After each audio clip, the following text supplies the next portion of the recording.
Página 12. El anarquismo en la sociedad de consumo, por Murray Bookchin, 1971. En memoria de Joseph Weber y Alian Hoffman. 0.2. Introducción.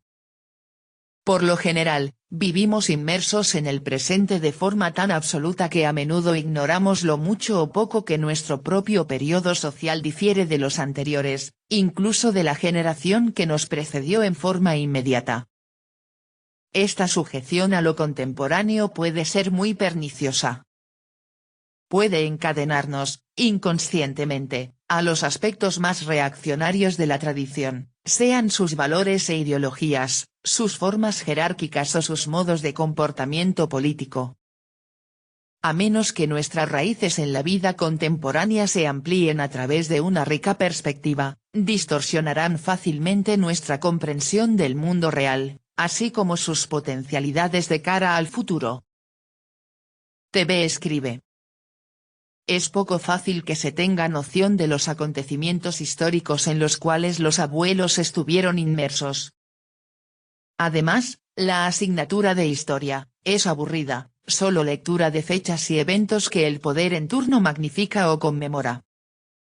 Veamos, si de algo sirve conmemorar el nacimiento o muerte de X persona, por muy importante que haya sido su legado. Eso no perturba a los jóvenes. Bookchin escribe. El mundo está cambiando mucho más de lo que nosotros creemos. Hasta muy recientemente, la sociedad humana se ha desarrollado en torno a los brutales problemas planteados por una insoslayable escasez de carácter material y su contrapartida subjetiva en términos de renunciamiento y culpa. Las grandes variaciones históricas que destruyeron a las antiguas sociedades orgánicas, dividiendo al hombre contra sí mismo y al hombre contra la naturaleza, tuvieron su origen en los problemas de la supervivencia, problemas referidos al mero mantenimiento de la existencia humana. El término sociedades orgánicas alude a formas de organización mediante las cuales la comunidad se une con lazos de parentesco e intereses comunes, de cara a los medios de vida. Las sociedades orgánicas no se encontraban, aún, divididas en las clases y burocracias de contenido explotador que hallamos en la sociedad jerárquica. La escasez de material brindó el justificativo histórico para el desarrollo de la familia patriarcal, la propiedad privada, la dominación de clases y el Estado nutrió las grandes divisiones de la sociedad jerarquizada, la ciudad contra el campo, la mente contra la sensualidad, el trabajo contra el juego, el individuo contra la sociedad y, finalmente, el individuo contra sí mismo. No tiene sentido preguntarse si este largo y tortuoso desarrollo pudo haber seguido un curso distinto o más benigno.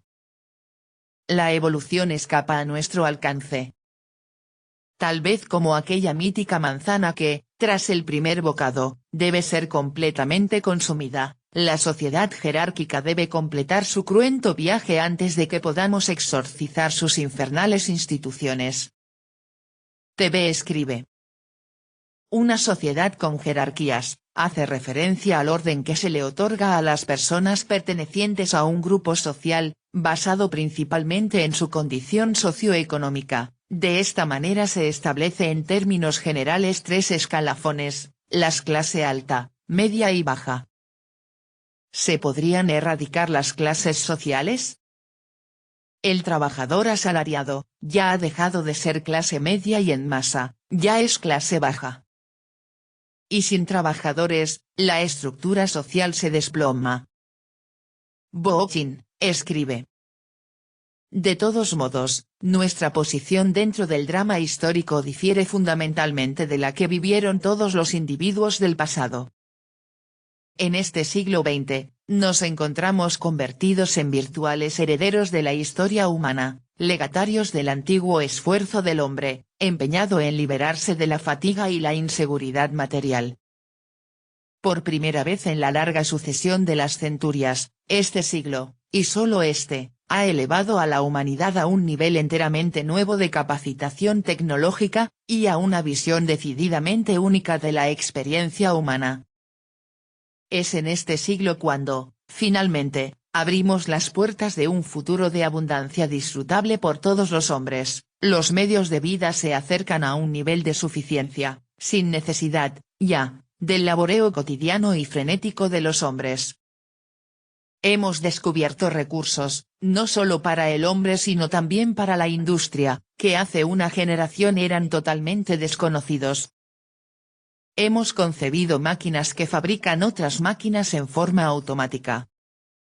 Hemos perfeccionado dispositivos que pueden ejecutar pesadas tareas con mayor eficiencia que los músculos humanos más fuertes, que pueden desbordar la habilidad industriosa de las manos humanas más dotadas, que pueden calcular con mayor rapidez y precisión que las más privilegiadas mentes humanas. A horcajadas de esta tecnología cualitativamente nueva, podemos comenzar a brindar comida, techo, abrigo y una amplia gama de comodidades sin devorar el precioso tiempo de la humanidad, y sin disipar su reserva invalorable de energía creativa en trabajos puramente mecánicos. TV escribe. El utópico deseo, es que los humanos, usen el cerebro más que las manos. Pero si usted va a una empresa maquiladora, observará a gente sentada en una línea de producción, al ritmo de la banda transportadora, realizando labores manuales por jornadas de 10 a 12 horas al día. Boukhin escribe. Para abreviar, por primera vez en la historia estamos en el umbral de una sociedad en la cual la escasez habrá sido abolida. Deberíamos subrayar la expresión umbral, pues la sociedad actual no ha asumido el potencial de su tecnología, en el sentido de suprimir radicalmente la escasez. Los privilegios materiales que el capitalismo moderno permite, aparentemente, a las clases medias, y su dispendioso despilfarro de recursos, tampoco reflejan el contenido racional, humanístico, realmente desalineado, que esperaríamos de una sociedad post-escasez. Si por post-escasez entendemos simplemente una gran cantidad de bienes socialmente disponibles, caemos en un absurdo. Sería como ver en un organismo vivo nada más que una gran cantidad de procesos químicos. De aquí que resulte absurdo el uso que toma Hayden hace de la expresión post-escasez en su reciente libro de Trial. El temor de Hayden de que la cultura juvenil podría transformarse en un hedonismo post-escasez, de carácter socialmente pasivo, indica su insuficiente comprensión del significado de la abolición de la escasez, así como de la naturaleza de la cultura juvenil. En primer lugar, porque la escasez es más que una situación de recursos insuficientes. Para que esta palabra signifique algo en términos humanos, ha de englobar las relaciones sociales y el aparato cultural que nutren la inseguridad en la mente. En el caso de las sociedades orgánicas, esta inseguridad puede ser función de los opresivos límites establecidos por un mundo natural precario en una sociedad de tipo jerárquico, es una función de los límites represivos establecidos por una estructura clasista explotadora. En este mismo sentido, la expresión post-escasez implica, fundamentalmente, más que una mera abundancia de medios de vida, debemos incluir, sin duda alguna, el tipo de vida posibilitada por estos medios. Las relaciones humanas y la psique individual en una sociedad post-escasez deben reflejar plenamente la libertad, la seguridad y la expresión personal que hace posible la abundancia. La sociedad post-escasez es la realización de las potencialidades sociales y culturales latentes en una tecnología de abundancia. El capitalismo, lejos de brindar privilegios a las clases medias, tiende a degradarlas más que a cualquier otro estrato de la sociedad. El sistema despliega su capacidad de abundancia para arrastrar al pequeño burgués a una complicidad con su propia opresión. Primero, lo convierte en una mercancía, en un objeto que se negocia en el mercado, luego asimila sus propios deseos al contexto del mercado. Así, tiranizada por todas y cada una de las vicisitudes de la sociedad burguesa, toda la personalidad del pequeño burgués vibra de inseguridad. Sus soporíferos, mercancías y más mercancías, actúan como auténticos venenos. En este sentido, nada hay más opresivo que el privilegio, pues los más profundos rincones mentales del hombre privilegiado son campo abierto a la explotación y la dominación. TV escribe. Ocurre que el asalariado, que ingresa más que la clase baja, termina siendo sometido, endeudado, obligado a trabajar hasta morir, para poder satisfacer necesidades que el sistema le insertó en sus pobres neuronas. Boukhin escribe.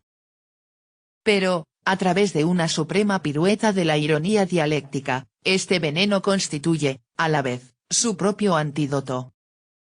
La capacidad del capitalismo en materia de abundancia, los soporíferos que emplea para la dominación, agita extrañas figuras en el mundo onírico de sus víctimas. Se entrevé el fantasma de la libertad en la pesadilla de la opresión y aflora una intuición reprimida de que lo que es podría ser de otro modo, si la abundancia sirviera a fines más humanos. Del mismo modo que la abundancia invade al inconsciente para manipularlo, el inconsciente invade a la abundancia para liberarla. La contradicción más notoria del capitalismo actual es la tensión entre lo que es y lo que pudiera ser, entre la realidad de la opresión y la potencialidad del libre albedrío. La simiente de destrucción de la sociedad burguesa germina en los propios medios que ella emplea para su conservación, una tecnología de abundancia, capaz de proporcionar, por primera vez en la historia, las bases materiales de la liberación. El sistema, en cierto sentido, conspira contra su propio ser. Como dijera Hegel, en otro contexto, la lucha es ya tardía y cada remedio que se intenta agrava la enfermedad. Si la lucha para preservar la sociedad burguesa tiende a asumir un carácter autoinvalidatorio, lo mismo ha de ocurrir con la lucha por destruirla. En la actualidad, la máxima fuerza del capitalismo radica en su prodigiosa habilidad para subvertir los objetivos revolucionarios por medio de las ideologías de la dominación. A favor de esta fuerza debemos señalar el hecho de que la ideología burguesa no es solo burguesa. El capitalismo es heredero de la historia, legatorio de todas las modalidades represivas de las sociedades jerarquizadas del pasado, y la ideología burguesa se compone de los elementos más antiguos de la dominación y del condicionamiento social, elementos tan venerables, y aparentemente tan incuestionables, que a menudo los confundimos con la naturaleza humana. No hay comentario más elocuente sobre el poder de este legado cultural que el grado en que ha sido contagiado el mismísimo proyecto socialista con el sexismo, la jerarquización y la privación. De estos elementos provienen todas las enzimas sociales que catalizan las relaciones cotidianas del mundo burgués y del llamado movimiento radical. Jerarquización, sexismo y privación no desaparecen con el centralismo democrático, la vanguardia revolucionaria, el Estado proletario y la economía planificada. Por el contrario, la jerarquización, el sexismo y la privación funcionan con suprema eficacia cuando el centralismo parece democrático, los líderes tienen aire revolucionario, el Estado parece pertenecer al proletariado y la producción de mercancías se halla planificada. En la medida en que el proyecto socialista se muestra incapaz de notar la existencia misma de estos elementos, no hablemos ya de su carácter pernicioso, la propia revolución deviene una fachada de la contrarrevolución. Mal que pese a la concepción de Marx, lo que tiende a marchitarse tras esta especie de revolución no es el Estado, sino la propia conciencia de la opresión. En realidad, mucho de lo que pasa por economía planificada en la teoría socialista ha sido alcanzado ya por el capitalismo, de aquí la capacidad que demuestra el capitalismo de Estado para asimilar vastas secciones de la doctrina marxista como ideología oficial.